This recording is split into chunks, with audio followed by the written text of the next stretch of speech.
Estudo do livro Roteiro, livro de Emmanuel, psicografia de Chico Xavier, O Espírito, lição número 6. Pensamento. Na lição anterior, refletimos sobre como atua o nosso espírito no mundo material em que se encontra. Nos ensinou o benfeitor que o nosso pensamento tudo cria, renova e destrói para refazer. A energia mental é o fermento vivo que improvisa, altera, constringe, alarga, assimila, desassimila, integra, pulveriza ou recompõe a matéria em todas as dimensões. Somos convidados agora a adentrar em um campo de grande importância.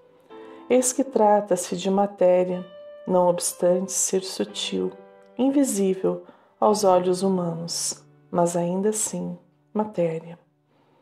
Adentraremos assim nesta busca de aprofundar nossos conhecimentos sobre o tema da lição, sem nos esquecermos que é o pensamento que age diretamente no perispírito. Vejamos como Emmanuel começa a lição. Como será o tecido sutil da espiritual roupagem que o homem envergará sem o corpo de carne, além da morte?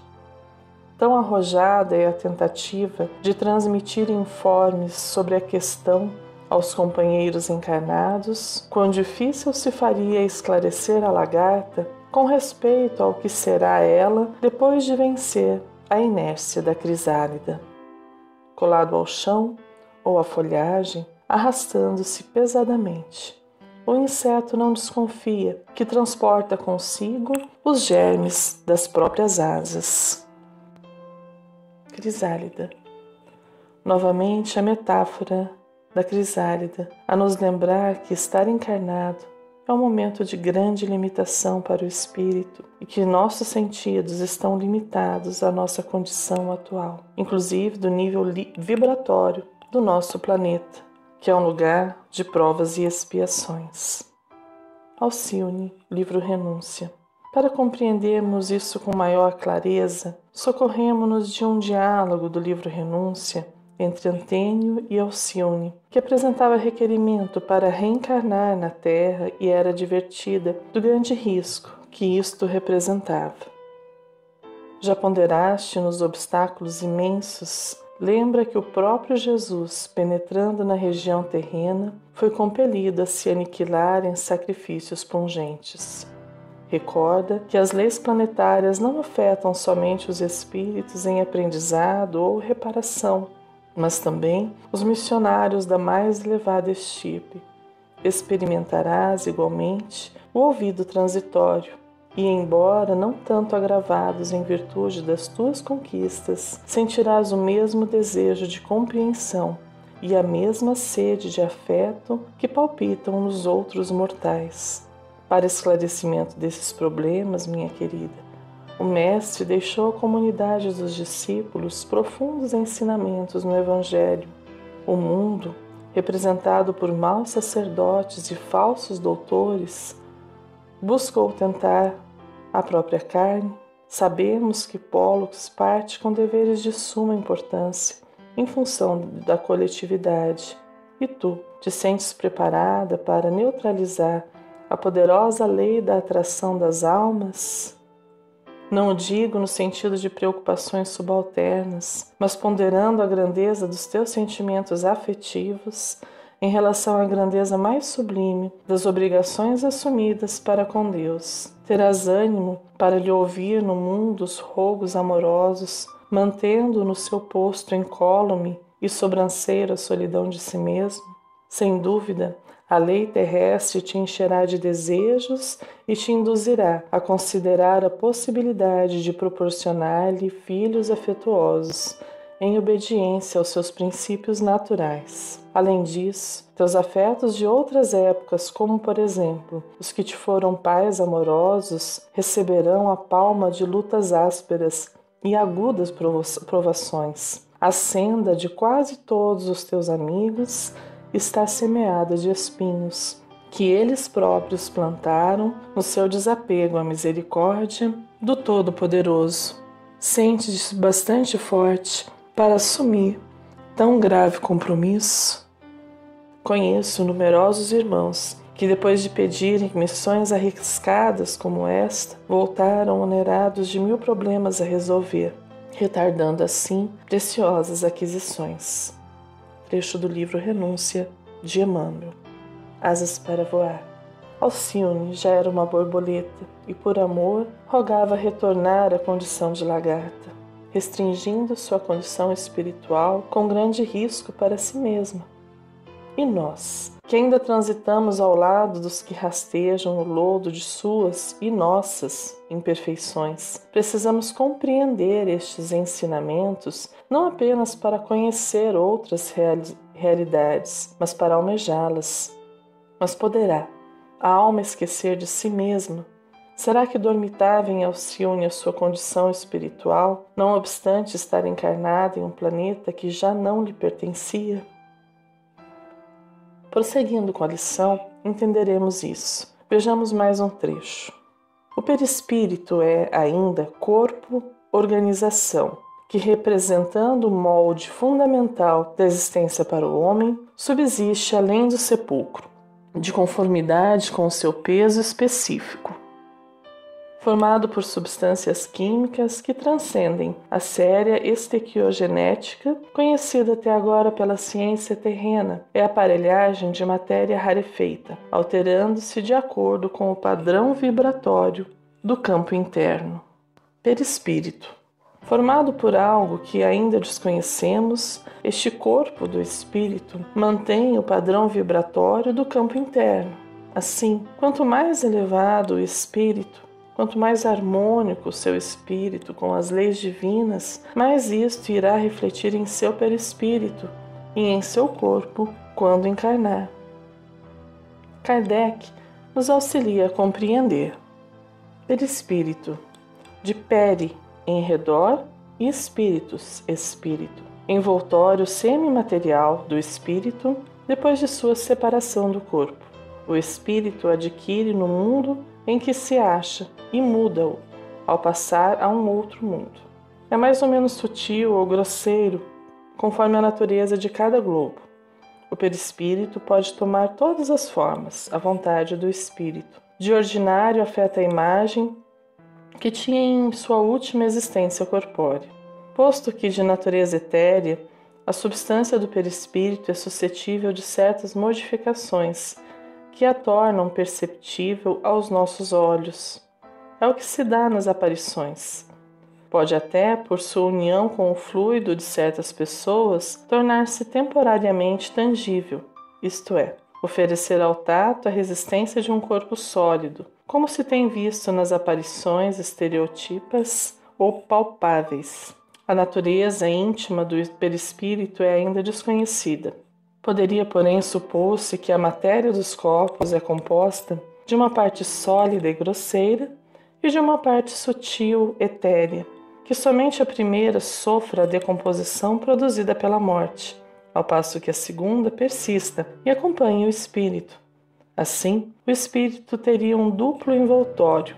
A morte apenas o despojaria do mais grosseiro. O segundo, que constitui o perispírito, conservaria a marca e a forma do primeiro, do qual é uma espécie de sombra. Mas sua natureza essencialmente vaporosa permitiria que o espírito lhe modificasse a forma à vontade e a tornasse visível ou invisível, palpável ou impalpável. O perispírito é para o espírito aquilo que o perisperma é para o germe do fruto. Despojado do seu invólucro lenhoso, a amêndoa encerra o germe do envoltório delicado do perisperma. Livro Instruções Práticas sobre as Manifestações Espíritas, Vocabulário Espírita. Allan Kardec. Sigamos com o livro roteiro. Organismo delicado, extremo poder plástico, modifica-se sob o comando do pensamento. É necessário, porém, acentuar que o poder apenas existe onde prevaleçam a agilidade e a habilitação, que só a experiência consegue conferir. Nas mentes primitivas, ignorantes e ociosas, semelhante vestidura se caracteriza pela feição pastosa, verdadeira continuação do corpo físico, ainda animalizado ou enfermiço. Quão importante é o pensamento? Oculto de todos? Não. Não de si mesmo, nem de Deus, nem dos que já conseguem olhar além do que a matéria produz. Reuniões espíritas já receberam espíritos apresentando-se em seu corpo espiritual, aliando-se aos fluidos dos encarnados, tornando-se visível e muitas vezes até sensível ao toque. Diante destes conceitos e revelações, pergunta-se em reflexão: o que pensamos? Agora, há uma hora atrás, no dia anterior, para onde nosso pensamento nos conduziu? O que ele criou, destruiu, refez? Entendemos a relevância disto em nossa vida cotidiana e compreendemos que estamos hoje preparando a nossa próxima vida? Recordemos o Salmo 139, versículo 23. Sonda-me, ó Deus, e conhece o meu coração.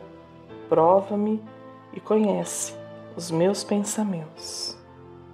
Sigamos com a lição. O progresso mental é o grande doador de renovação ao equipamento do espírito em qualquer plano de evolução. Em lição anterior, Emmanuel pergunta quanto tempo despenderá a sabedoria celeste na estruturação do organismo da alma. Certamente não temos a resposta, mas podemos entender o processo para auxiliarmos, ou ao menos não atrapalharmos esta estruturação do organismo da alma. Assim, vemos que nossas encarnações, nossos estágios na matéria estão auxiliando na renovação do espírito, contribuindo em sua trajetória evolutiva ou não. O bom ou o mau uso destas potencialidades permitirão que avancemos ou não. A matéria não nos define, mas a forma como atuamos quando encarnados atua diretamente no caminho evolutivo que nosso espírito está traçando. Recordemos da evolução do espírito. Temos origem no reino mineral, passamos pelo reino vegetal, entramos no reino animal e racional, onde Deus nos prepara para finalmente assumirmos a razão e começarmos a responder por nossos atos como homens. Quanto mais desenvolvida a razão, lado intelectual, maior a nossa responsabilidade sobre os nossos atos. Emmanuel nos fala então do mau uso. Note-se, contudo, que não nos reportamos aqui ao aperfeiçoamento interior. O crescimento intelectual, com intensa capacidade de ação, pode pertencer a inteligências perversas. Daí a razão de encontrarmos em grande número compactas falanges de entidades libertas dos laços fisiológicos, operando nos círculos da perturbação e da crueldade, com admiráveis recursos de modificação nos aspectos em que se exprimem. Obsessão. Primeiro, Emmanuel nos fala do perispírito, dos espíritos ainda simples e ignorantes. Prossegue nos dizendo que há também aqueles que já progrediram em inteligência, porém não em moralidade, e atribui a estes espíritos intensa capacidade de ação. Como estes espíritos atuam com seu perispírito em nosso perispírito? Percebam que a matéria permite troca constante. Isto é fato científico, e ainda que não conheçamos a essência, a composição da matéria sutil que forma o perispírito, é certo que é matéria. Vejamos o que nos diz Kardec sobre o assunto. Na obsessão, o espírito atua exteriormente, com a ajuda do seu perispírito, que ele identifica com o do encarnado, ficando este afinal enlaçado por uma teia e constrangido a proceder contra a sua vontade. Livro A Gênese, capítulo 14. Também na Revista Espírita, Kardec nos diz que a obsessão jamais se dá senão pelos espíritos inferiores. Espíritos bons não causam nenhum constrangimento. Aconselham, combatem a influência dos maus e, se não são ouvidos, afastam-se. Assim, como há uma atuação para prejudicar, caso da obsessão, acima descrita, há também a utilização desta troca fluídica para curar, restaurar. A doença material é um efeito. Para destruí-lo, não basta atacá-lo, agarrá-lo, corpo a corpo e o aniquilar. Persistindo a causa, ela produzirá novos efeitos mórbidos, quando estiver afastada a ação curativa. O fluido transmissor da saúde no magnetismo é um intermediário entre a matéria e a parte espiritual do ser, e que poderia comparar-se ao perispírito. Ele une dois corpos um ao outro. É um ponto sobre o qual passam os elementos que devem trazer a cura nos órgãos doentes, sendo um intermediário entre o espírito e a matéria, em consequência de sua composição molecular. Esse fluido pode transmitir também uma influência espiritual quanto uma influência puramente animal. Revista Espírita de 1867. Atração. Percebemos assim que a matéria é neutra e é o pensamento que lhe inflama para atuar de forma positiva ou não. Importante percebermos que Kardec nos diz que o espírito atua com a ajuda do seu perispírito, que ele identifica com o do encarnado. Necessária a identificação fluídica para que haja uma ação. Assim, novamente somos chamados à vigilância dos nossos pensamentos a fim de evitarmos estas influências maléficas que atuam não apenas no âmbito espiritual, mas também no material, promovendo mal-estar e até mesmo doenças que jaziam em estado latente em nosso organismo e são despertadas por esses fluidos maléficos. Prossegue Emmanuel, nos auxiliando a compreender este processo de intercâmbio. Não adquiriram ainda a verticalidade do amor, que se eleva aos santuários divinos, na conquista da própria sublimação, mas já se iniciaram na horizontalidade da ciência, com que influenciam aqueles que, de algum modo, ainda lhe partilham a posição espiritual. Os anjos caídos não passam de grandes gênios intelectualizados, com estreita capacidade de sentir. Apaixonados, guardam a faculdade de alterar a expressão que lhes é própria, fascinando e vampirizando nos reinos inferiores da natureza. Gênios do mal. Grandes gênios, intelectualizados, com estreita capacidade de sentir, atuam sobre a humanidade causando dor e sofrimento. A história nos oferece vigorosos exemplos de mentes brilhantes, sem, no entanto, nenhum sentimento afetivo, nenhuma compaixão pelo outro. O que a lição nos oferece é a percepção de que não estaremos sujeitos a estas forças exteriores se soubermos cultivar o nosso mundo interior.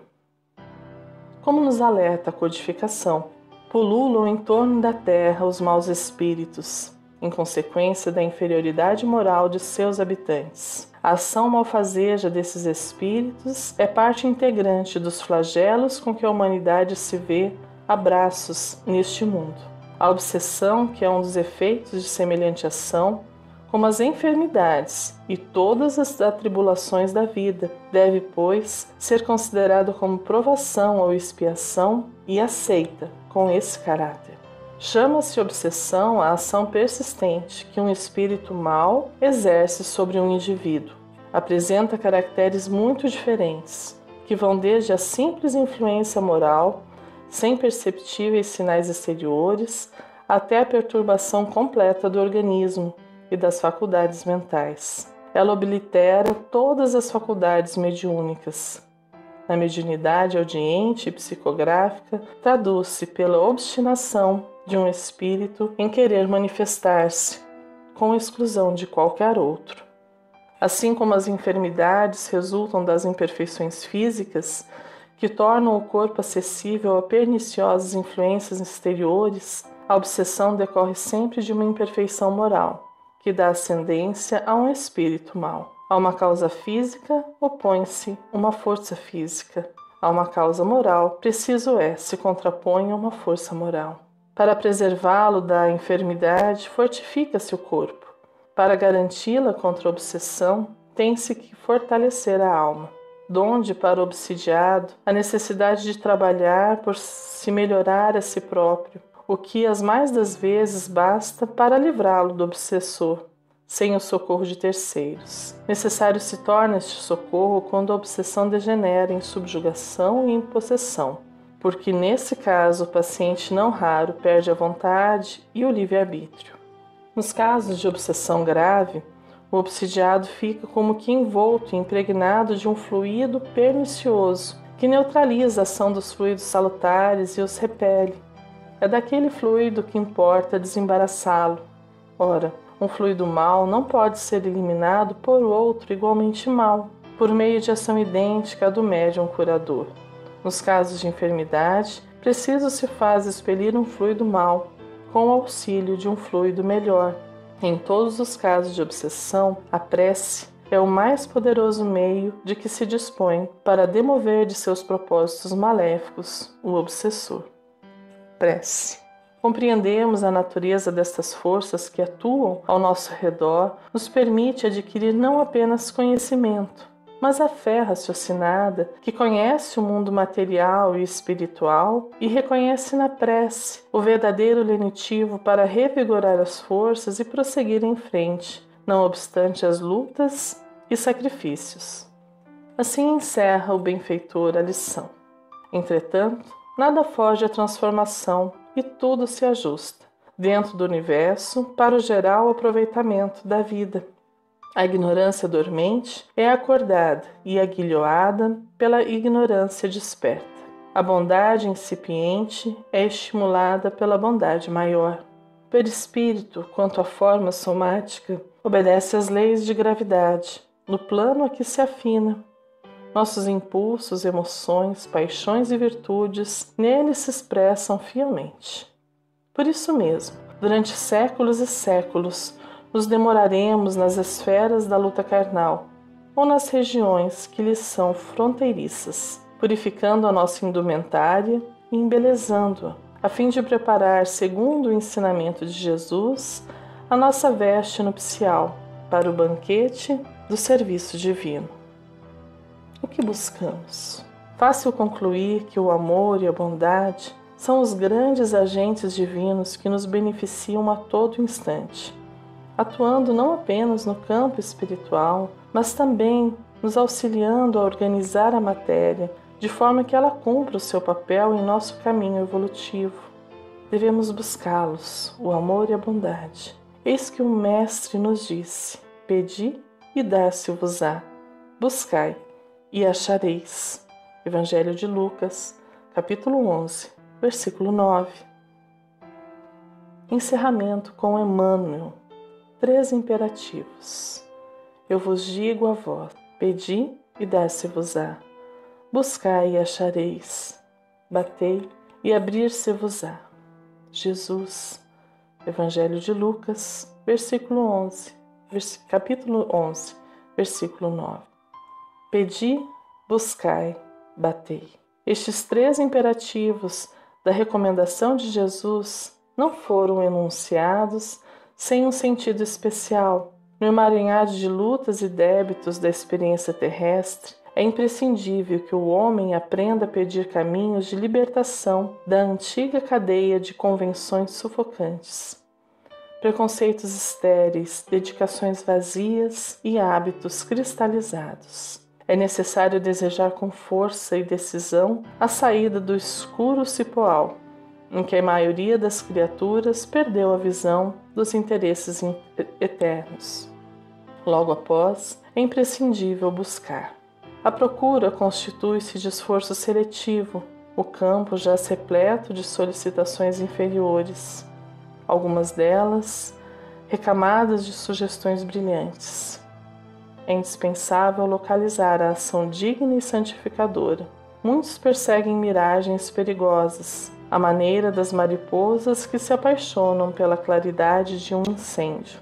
Chegam de longe, acercam-se das chamas e consomem a bênção do corpo.